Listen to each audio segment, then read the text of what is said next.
जनवरी 2025 में भारत और अमेरिका के बीच एक महत्वपूर्ण समझौता हुआ, जिसमें भारत ने अमेरिका से 18,000 नागरिकों को वापस लेने की सहमति दी।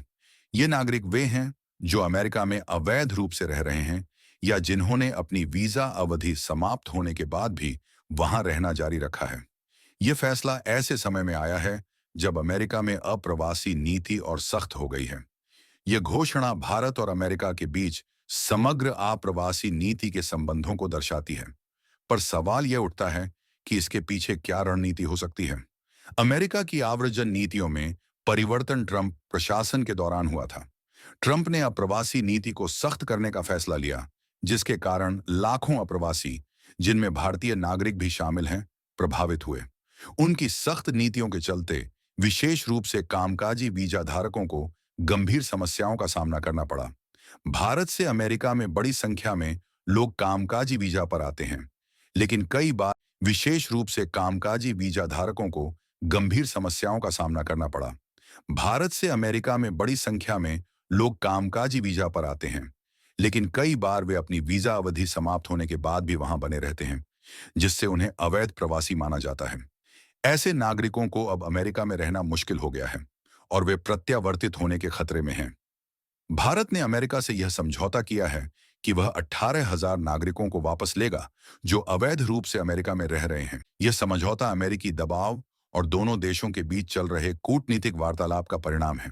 अमेरिका के लिए यह एक बड़ा कदम था, क्योंकि भारत को एक गैर समर्थक देश के रूप में देखा जा रहा था, जो अवैध प्रवासियों के मामले में सहयोग नहीं कर रहा था।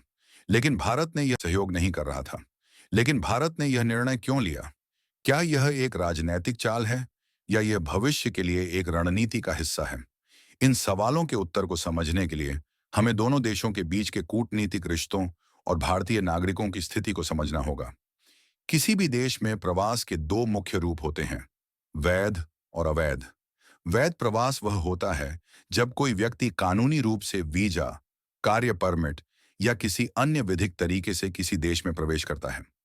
वहीं अवैध प्रवास वह होता है जब व्यक्ति बिना किसी अधिकार के देश में प्रवेश करता है या वीजा की वैधता समाप्त होने के बाद भी वहीं रहना जारी रखता है। भारत से अमेरिका आने वाले कई लोग अवैध प्रवास की श्रेणी में आते हैं, जो अमेरिका में अवैध रूप से रहते हैं। ऐसे लोग खासकर ट्रंप प्रशासन के कठोर नियमों का सामना कर रहे हैं। भारत ने इस समझौते को स्वीकार किया है, लेकिन इसके पीछे एक गहरी कूटनीतिक रणनीति छिपी हो सकती है। अमेरिका के साथ रिश्तों को मजबूती देना और भारतीय नागरिकों को बिना किसी विवाद के वापस लाना, यह दोनों देशों के बीच के संबंधों को और मजबूत कर सकता है।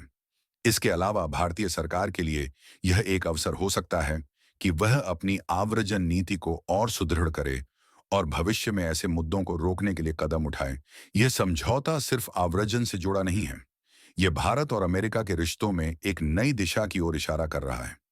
जब दोनों देशों के बीच व्यापार और रणनीतिक संबंध इतने महत्वपूर्ण हैं, तो यह समझौता भारत के लिए कूटनीतिक दृष्टिकोण से लाभकारी हो सकता है।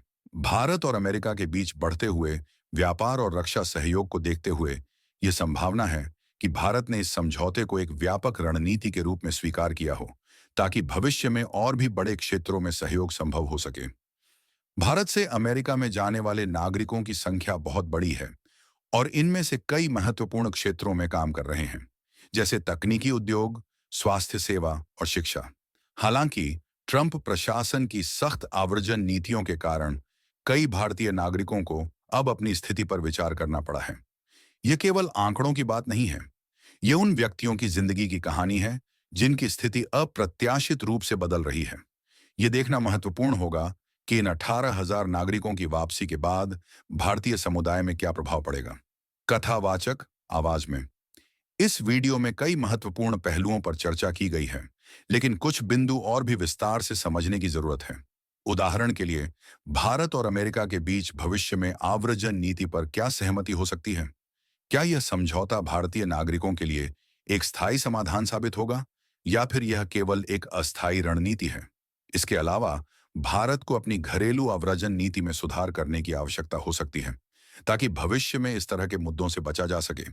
क्या भारत इस दिशा में कदम उठा रहा है या फिर इसे सिर्फ कूटनीतिक दबाव के रूप में देखा जा रहा है? आखिरकार यह समझौता सिर्फ आव्रजन के मुद्दे पर नहीं, बल्कि भारत और अमेरिका के संबंधों की दिशा पर भी प्रभाव डालेगा।